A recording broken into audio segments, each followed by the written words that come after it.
The term memory play was coined to describe this work. I thought perhaps you'd wished for a gentleman caller. Why'd you say that? Welcome to WatchMojo.com, and in this installment of Mojo Notes, we'll be exploring 10 things you should know about Tennessee Williams' The Glass Menagerie. Oh, I could tell you things that would make you sleepless. My enemies are planning to dynamite this place. Number 10, about the author. Born in 1911 in Columbus, Mississippi, Tennessee Williams published his first short story at age 17. After university, he took up multiple jobs while honing his skills as a playwright. He found the most success with The Glass Menagerie and A Streetcar Named Desire. Though he continued to write, health and personal problems eventually led to his death in 1983. Number 9. Influences and inspirations.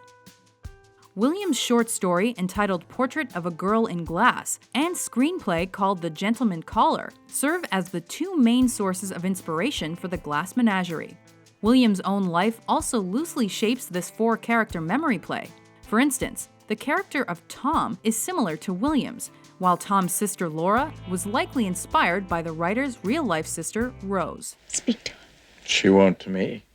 It's her that started not speaking. If you just say you're sorry, she'll start speaking. Her not speaking. Is that such a tragedy? Number 8. Settings and era. As the play's narrator, it's Tom Wingfield who recounts his time with his family during 1937.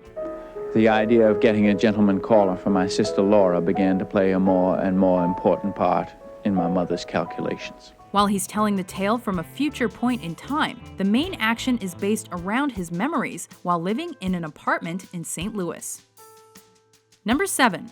Plot. I remember suggesting it would be nice for your sister if you brought home some nice young man from the warehouse. Narrated by Tom, who is also the play's protagonist, The Glass Menagerie takes us back to when he worked at a shoe warehouse to support his mother Amanda and his sister Laura. Because Laura has a limp and is extremely shy, Amanda worries she won't get married. What should I wish for, Mother? Happiness. Tom brings a colleague named Jim to meet his sister, but things don't work out. I'll always treasure the souvenir. Since he was already unhappy with his life, and then is blamed for the situation with Laura and Jim, Tom ultimately leaves his family. Didn't you tell me that he was your best friend down at the warehouse? He is, but how did I know? Number 6. Tom Wingfield. Tom's father left many years ago, so Tom feels forced to help his mother and sister. But his job at the shoe warehouse is boring and unfulfilling. He'd rather be a writer. You think I'm crazy about the warehouse? You think I'm in love with the Continental shoemakers? You think I want to spend 55 years of my life down there in that Celotex interior? In order to escape from this dull existence, he goes out at night. Where have you been all this time? Been to the movies? Though his unhappiness later causes him to leave his family, Tom still expresses affection for his sister. Number 5. Amanda Wingfield. Amanda is a single mother trying to take care of her children following the departure of her husband several years ago.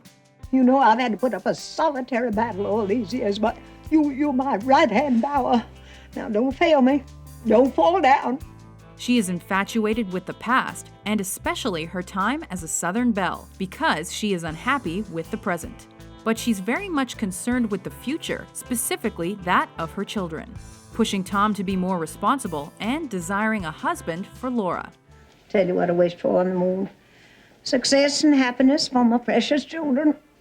That's what I wished for. Number 4. Laura Wingfield and Jim O'Connor. Though she's the older sibling, Laura Wingfield is a fragile person with a limp. Francis. Oh! Why, Laura, you are ill. Instead of dealing with reality, she prefers to retreat into her own world with her glass figurines at the center. She's as rare and unusual as a blue rose or a unicorn, and as delicate as her figurines. If you breathe, it breaks. Her unselfish personality is in stark contrast with the rest of her family. She's also the character around which the plot turns. Because her mother wants a man to support her, Laura's eventually introduced to her brother's colleague. How do you do? Jim turns out to be a former high school crush and the only person who's able to really understand and connect with Laura. Well, I judge you to be an old-fashioned type of girl.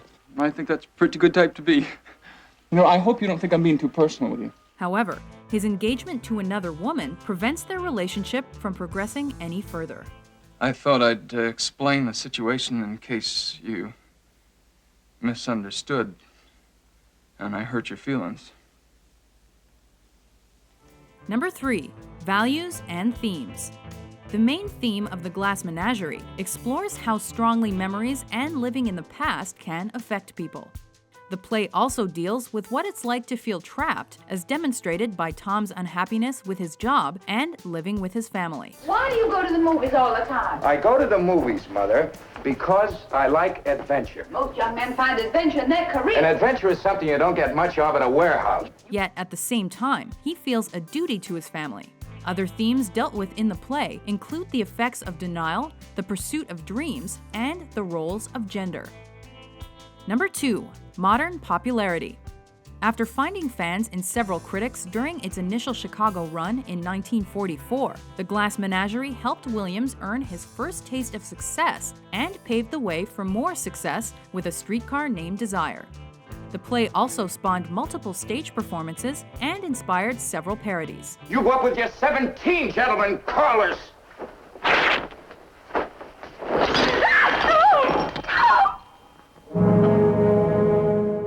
Number 1, Adaptations. Though there have been radio productions of the play, the more known adaptations are its on-screen versions. These include the 1950 film with Kirk Douglas and the 1987 Paul Newman-directed flick. But the best-received version is the Emmy-winning 1973 TV movie with Katharine Hepburn and Sam Waterston. Maybe she's the type people call homegirls. There's no such type, and if there is, it's a pity. Do you agree with our list?